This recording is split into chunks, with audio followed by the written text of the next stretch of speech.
expand, right? That's generally not like the thing that I always would recommend doing. There are good times to attack, and in fact, I mean, with Mech, really, you're trying to set up a really strong push. You can either go all out into the push, or you can harass into the push. Or, Protosses will a lot of times do a build up and then do a huge attack. But in particular for the Zerg player, because Mech is very hard to bust with a big attack, because tanks are just really, really, really strong once they're sieged, you just don't really attack it, because they have to be sieged, they have to be still, so you can expand around. You saw how fast Dimaga took those 4 bases. It was absurd how fast he took those 4 bases, and in fact, I think that he could have taken those 4 even faster if he had stayed on tier 1 tech, creeped everything up, and went largely Roach Zergling with speed. That would have been beautiful. Even delaying the layer, that would have been sweet. And then he could have teched up to Hive super fast. Oh, that sounds awesome. But I think that it's too much of a problem that people still have in this game. This game that has not yet been released as of the recording of this.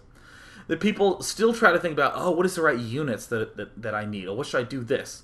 My opponent's meching. Do I get Broodlords or do I get Ultralisks? Well, think about that concept of hitting a lot of places at once. Because, I mean, I actually have been seeing Idra do that quite a bit in his Zerg vs. Protoss. You'll see him get a bunch of Hydralisks, and if his opponent is just basically going for, like, 2 base and is getting a lot of Warp Gates, like Zealot Templar, Idra will just have a lot of Hydralisks and will just get in direct battle with it. Or if he sees his opponent is going Phoenix Zealot, like some sort of aggressive 1-base strategy, Idra will just sit back and make Hydralisks and defend. But then when his opponent starts going for, like, Colossi, like one of those 4-5 gateway, 2 robotics facility Colossus builds, then you'll see Idra start doing drops and counterattacks with the Zerglings and Nydus Worms, but he's still getting a big, bulky Hydralisk force. It's not Hydralisks is what he does in the matchup. That's not true at all. Hydralisk is just a unit, and then it's how he uses them in all these different situations that allow him to be flexible. So definitely would like to note that. So let us take some more. What else is going on in here? Alright, here from KZN says, given that Zerg tend towards a lot of bases, do you think it makes sense for Zerg players to leave bases at less than full saturation, less than 30 workers, so that they don't end up with 120 food worth of workers when they're at 200. How do you think this issue works out for Terran vs. Protoss players as well? So one thing I would note is that if you can get a lot of bases, the most efficient resource for you to get is gas, because you can saturate your gas with just 6 workers. Seems reasonable enough. So I think that Zergs are also not favoring that enough. Players are still in the, I'm going to go 2 base, Roach Hydra. Yeah, and that's all I'm going to do. I think it's interesting the idea that players could start expanding a lot and begin going like Infestor Mutalisk or Infestor Ultralisk Queen. These kind of funky sounding unit mixes. And then as they're slowly starting to get more drones throughout the game to make up for all this huge gas count they have, then they can go back and get the Roaches and the Zerglings and all that stuff. But there needs to be more emphasis on the gas, I feel. And likewise, I was starting to notice that in all my gameplay as Protoss, I really was not expanding that much, or I wasn't expanding fast, I guess I should say. I would take 2 bases and I would, take quite some time to get that 3rd base. So I started to say, well, if I'm focusing almost exclusively on minerals, because I'm getting such an absurd saturation on all these 2 bases, I need to make sure my Zealots are really strong. So I started getting more Zealots with leg speed and getting a few more Warp Gates, and that logic worked out great. So that's sort of my thoughts on the expansion timing of that. Let's see here. Fate Guy says, we know that Terran has options. Dimaga, one of the best Zerg in the world, had 40 food 2-base lead on his opponent, and it got shut down by Mech.